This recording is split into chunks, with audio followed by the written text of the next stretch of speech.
Bonjour à tous, en ce mardi de la Passion, et bienvenue pour ces nouvelles explications sur les textes de la messe d'aujourd'hui. Nous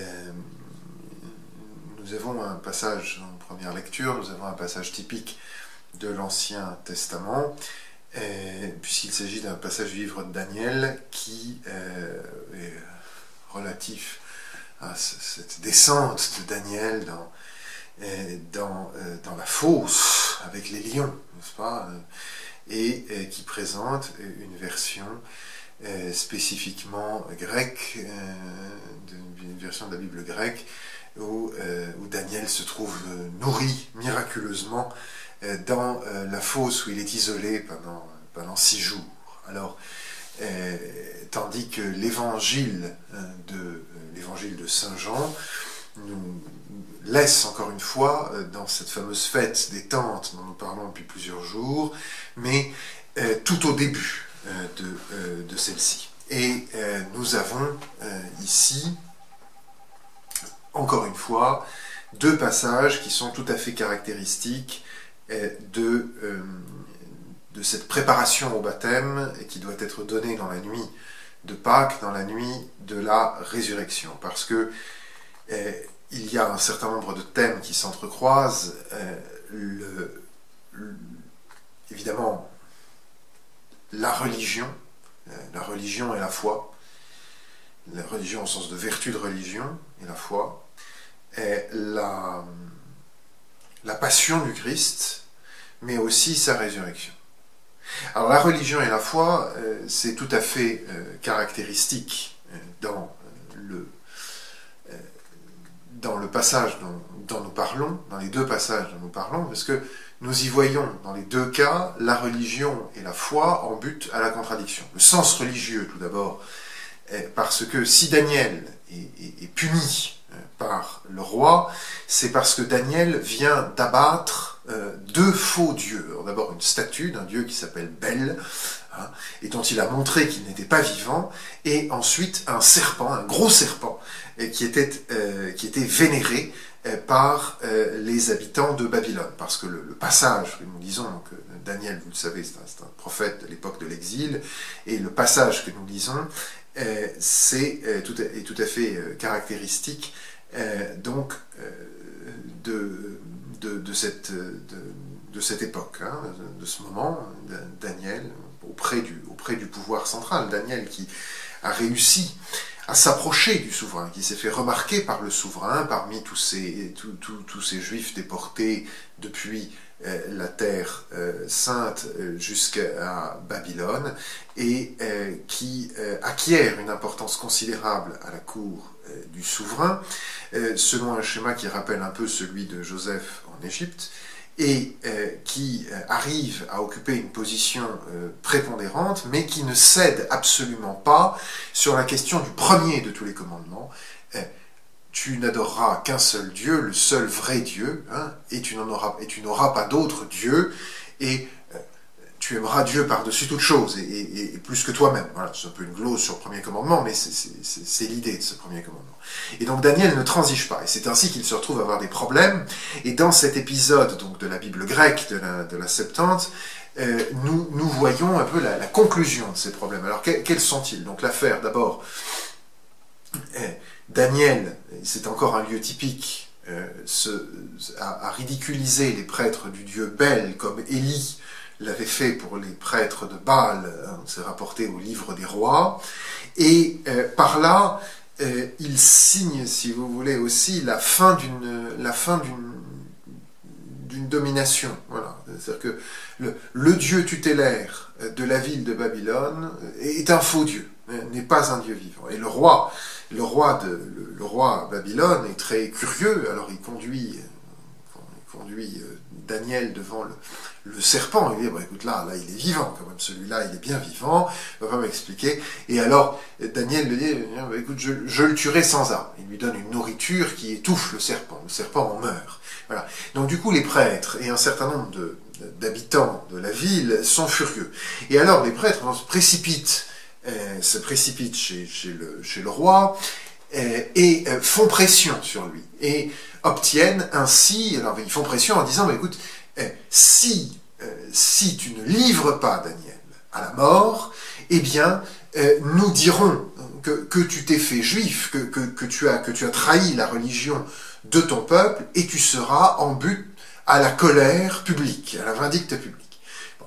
Et à ce moment-là, Daniel est jeté dans la fosse. Et alors évidemment, la victoire de Daniel et le grand miracle auquel on assiste dans la lecture de l'épître d'aujourd'hui, c'est que Dieu n'abandonne pas ceux qui le servent.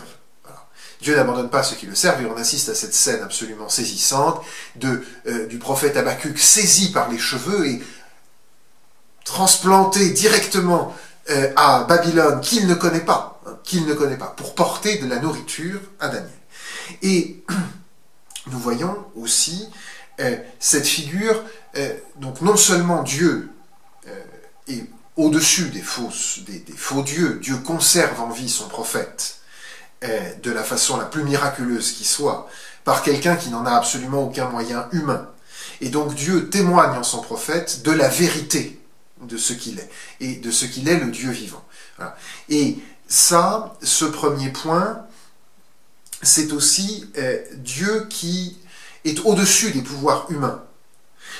Car nous le voyons, cette adoration que l'on doit avoir pour Dieu apparaît en contraste, la droiture et la simplicité de Daniel apparaissent en contraste avec les manœuvres des prêtres, des faux dieux, qui exercent pour défendre leur Dieu des moyens les plus humains. Ils sont caractérisés comme menteurs. Le dieu Bel tombe parce que, alors le pari c'était de savoir si Bel, donc le faux dieu, allait manger la nourriture, les libations, la nourriture rituelle que l'on plaçait devant lui. Et alors, évidemment, la statue ne mange rien, et pour faire croire à la disparition des mets qui étaient placés devant lui, les prêtres se réunissent avec leur famille de nuit en cachette, en passant par une porte dérobée, une porte secrète, pour s'approcher subrepticement et dévorer la nourriture qui est là. Alors évidemment, Daniel arrive au petit matin, les plats sont vides, le roi dit « Ah, bah vous voyez, quand même !» Daniel lui fait attention, sire, vous avez quelques traces de pas par terre.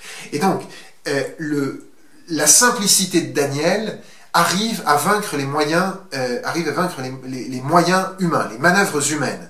Et ça, c'est quelque chose que nous devons aussi méditer dans les relations humaines et singulièrement dans la conduite des affaires politiques. Il y a une certaine simplicité qui ne veut pas dire bêtise, Daniel est rusé, mais une certaine simplicité qui passe au-delà, qui sont les moyens que Dieu bénit, si vous voulez. Voilà. Et ça, c'est aussi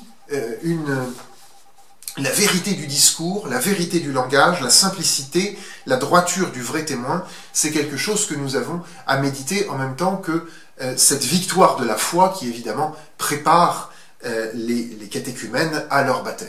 Mais en même temps, et c'est le deuxième point important, c'est que Daniel apparaît évidemment dans ces scènes typiques et qui sont abondamment reprises dans l'iconographie, la statuaire de l'Antiquité chrétienne, comme une figure de Jésus-Christ. Et le parallèle est assez saisissant, si vous voulez, entre les disciples de Jésus, qui sont ses proches, qui sont appelés ses frères dans l'évangile que nous lisons aujourd'hui, et qui lui disent « Mais retourne en Judée, là où les autres veulent te tuer, que tu leur montres par des signes tout ce que tu vas savoir faire, tout ce que la vérité de ton œuvre. » Et Saint Jean précise « Il ne croyait pas non plus. » C'est-à-dire qu'il y a déjà la fausseté et la duperie. Et comment ne pas penser aussi aux scènes du chapitre 18 de Saint Jean, Jésus-Christ devant Pilate, en voyant Daniel amené par les prêtres, en l'occurrence des divinités païennes, devant le roi, comme Jésus-Christ sera amené par les prêtres du temple, devant Pilate, le représentant de l'empereur, pour être mis à mort parce qu'il a dit une vérité qui les dérangeait, qu'ils n'ont pas voulu admettre, pour un motif qui est un motif religieux, évidemment beaucoup plus profond que celui des prêtres de Bel et du serpent. Et également aussi, si le texte renvoie à la passion du Christ, le texte renvoie aussi à la résurrection. Et nous voyons le roi arriver auprès de la fosse, tout triste à l'idée qu'il va trouver Daniel, qu'il aime quand même, et qu'il n'a livré que sous la pression, le chantage, qui est tout triste parce qu'il pense qu'il va le trouver mort, et qui en fait s'aperçoit qu'il est bien vivant, et qui en éprouve de la joie. Alors, comment ne pas penser aux saintes femmes qui arrivent au tombeau le jour de Pâques, et qui, pensant trouver le Christ mort, s'aperçoivent qu'en fait Dieu est intervenu, qu'il s'est passé quelque chose d'extraordinaire, et que Dieu n'a pas abandonné son envoyé, et qui du coup croient en Jésus-Christ.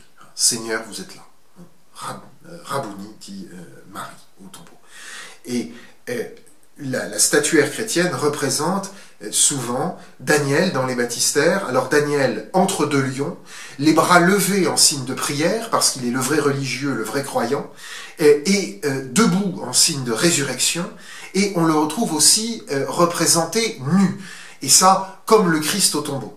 Ayant connu la dernière pauvreté, le dernier abandon, il a fait triompher, par sa fidélité, par sa foi, il a fait triompher l'œuvre de Dieu, il a été la victoire de Dieu.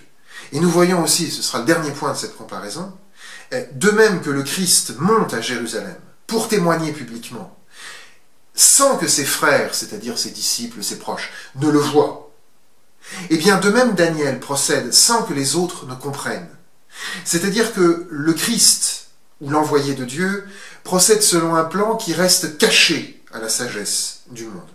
Et ce plan qui reste caché à la sagesse du monde, c'est la lumière de la foi qui le découvre. Et voilà une raison de s'attacher à cette lumière de la foi, à cette contemplation dans la foi, en ces jours où nous nous approchons du mystère suprême de notre rédemption, ce mystère si déroutant, ce passage qui, par l'immolation du juste, rapproche de Dieu tous ceux qui en étaient séparés.